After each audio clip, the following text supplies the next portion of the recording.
There are two kinds of fear, the kind that stops you and the kind that follows you, everywhere you go, every single day, while you keep moving anyway. Agnetha Fältskog knew the second kind better than almost anyone alive. She stood on stages in front of hundreds of thousands of people. She sang with a voice that stopped conversations in restaurants when it came on the radio. She smiled for cameras on 6 continents. She wore the sequins and the platform boots and the stage smile. And she did it all while carrying something inside her that nobody in the audience ever saw. Not stage fright, not performance anxiety. Something quieter, something more personal. Something that had been growing since long before ABBA, since long before Brighton, since long before Dancing Queen made her voice the sound of an entire era. Agnetha Fältskog was afraid of being seen. Not photographed, not filmed. Seen. Truly seen. The way you are seen when someone looks past the performance and finds the person underneath. And the more famous she became, the more terrifying that felt. This is the story nobody told you. Not the ABBA story, not the Eurovision story, not the story of the divorce or the silence or the comeback. The story of a woman who gave the world everything and spent decades trying to figure out what she had left for herself. Before we go any further, think about this. You have a voice that moves people to tears. A voice that has been described by people who study these things as one of the most emotionally communicative instruments in the history of recorded music.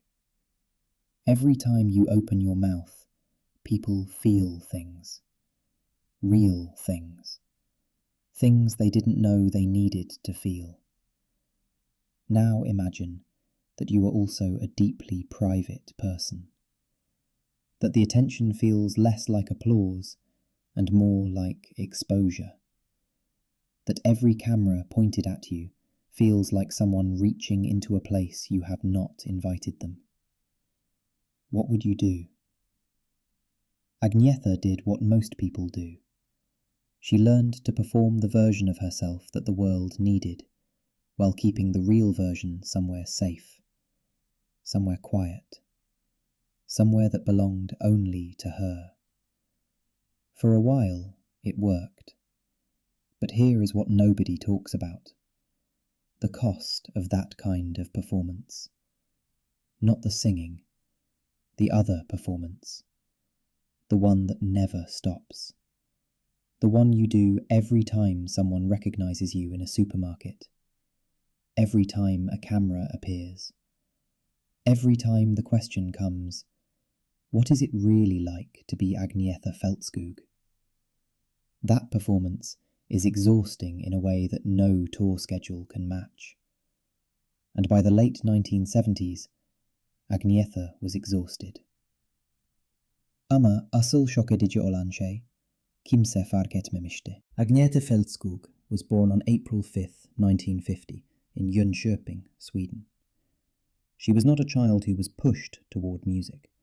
She was a child who pushed herself toward it, because there was nowhere else for what she felt to go. By 17, she had written and recorded her first single, not because anyone discovered her, because the music was already there, waiting to come out. She was, from the beginning, someone who expressed herself more easily through song than through conversation. The voice could say things that Agnetha the person found difficult to say directly. It was a kind of protection, a beautiful, luminous shield. When ABBA formed, when Waterloo won Eurovision in 1974, when the world opened its arms to 4 Swedes in impossible costumes, Agnetha was already complicated, already carrying the particular weight of someone who is deeply feeling in a world that wants performers to be uncomplicated. She was married to Bjorn. They had a daughter, Linda. The family toured together when they could, and, for a while, the tour bus felt like home. But tours get longer. Distances get greater.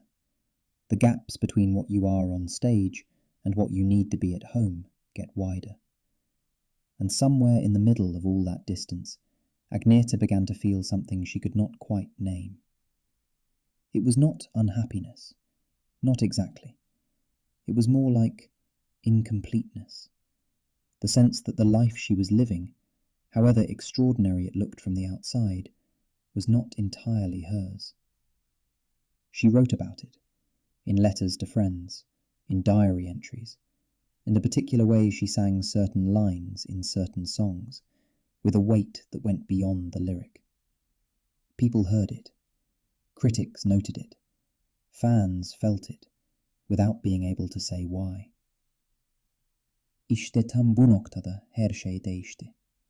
The divorce from Bjorn in 1979 was not a surprise to those who knew them, but it was a shock to the world. Because ABBA was not just a band. It was two couples. And when one couple ended, the question everyone asked was, how do you keep singing together? The answer for Agnetha was, with great difficulty.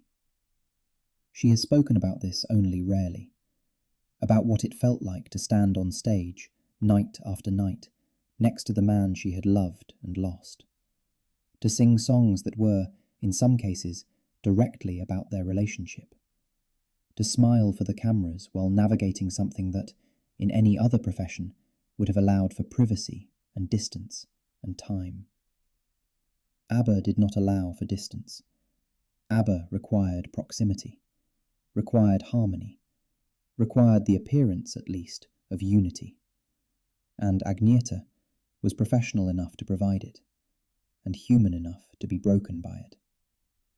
By 1980, she was writing The Winner Takes It All with Bjorn, a song that was, in everything but name, about the end of their marriage.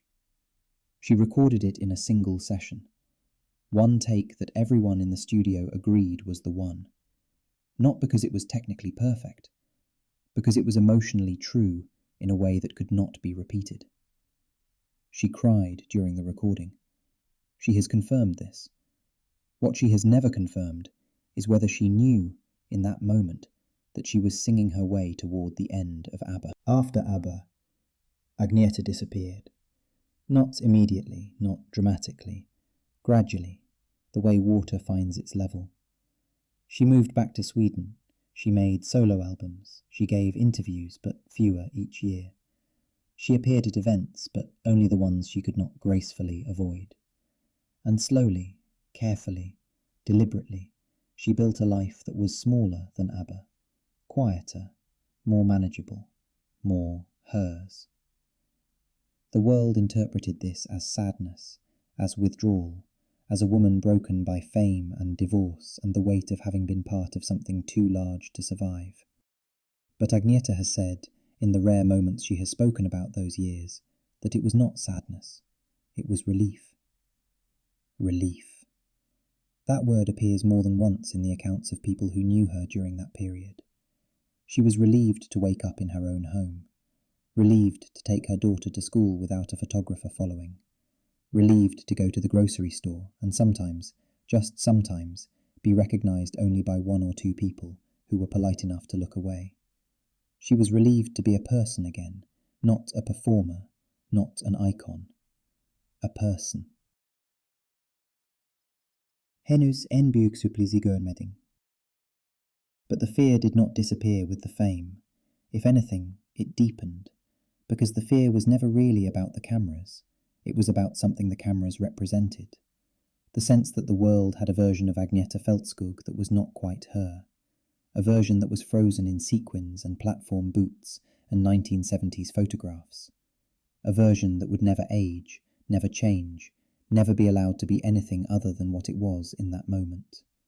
And the real Agnetha, the one who aged and changed and wanted things that had nothing to do with music, had to live alongside that frozen version, had to be compared to it, had to explain in every interview, every appearance, every public moment that she was not that person anymore, or rather, that she had always been more than that person. It took decades for the world to hear that. In 2004, Agnetha released an album called My Colouring Book. It was not an ABBA album. It was not an attempt to recapture the 1970s. It was a collection of songs she loved, sung in the way she wanted to sing them, for no reason other than that she felt like it. It sold, not spectacularly, but it sold, and the people who bought it, who listened carefully, heard something they had not heard in the ABBA recordings. They heard Agnetha without the armour, without the performance, without the version of herself that the world had needed her to be. They heard her. The question people always ask about Agnetha is whether she regrets it. The fame, the divorce, the silence, the decades of careful distance from everything ABBA represented. And the honest answer, based on everything she has ever said in public, is no, with one qualification. She does not regret ABBA. She is proud of what they made. She understands that Dancing Queen and The Winner Takes It All and Fernando are not just songs. They are moments in millions of people's lives. Moments of joy and grief and recognition and connection. She knows that. She values that. What she regrets, if regret is even the right word, is that it took so long to understand the difference between what she owed the world and what she owed herself. Durbi dakika, budate kaçırma.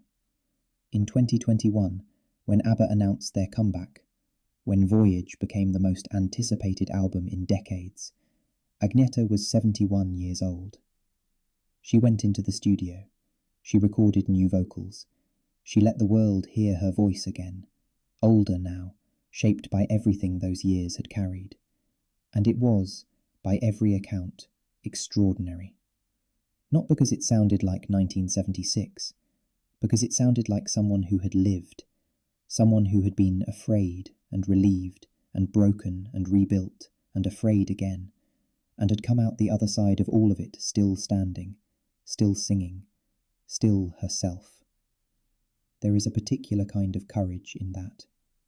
Not the courage of someone who was never afraid, but the courage of someone who was afraid of almost everything and kept going anyway, who stood on stages when she wanted to disappear, who sang about her own heartbreak when privacy would have been easier, who came back after 40 years, not because the world needed her to, but because she was finally ready.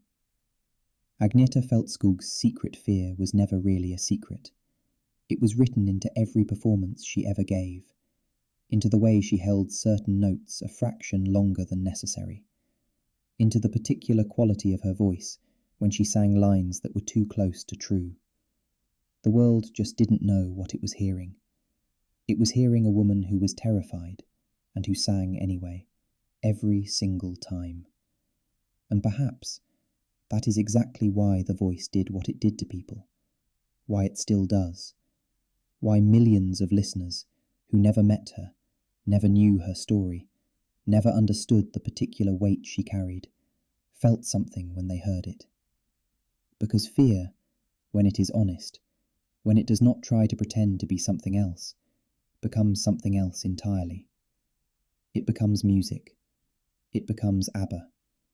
It becomes the sound of a voice that had every reason to go silent, and chose, again and again and again, not to.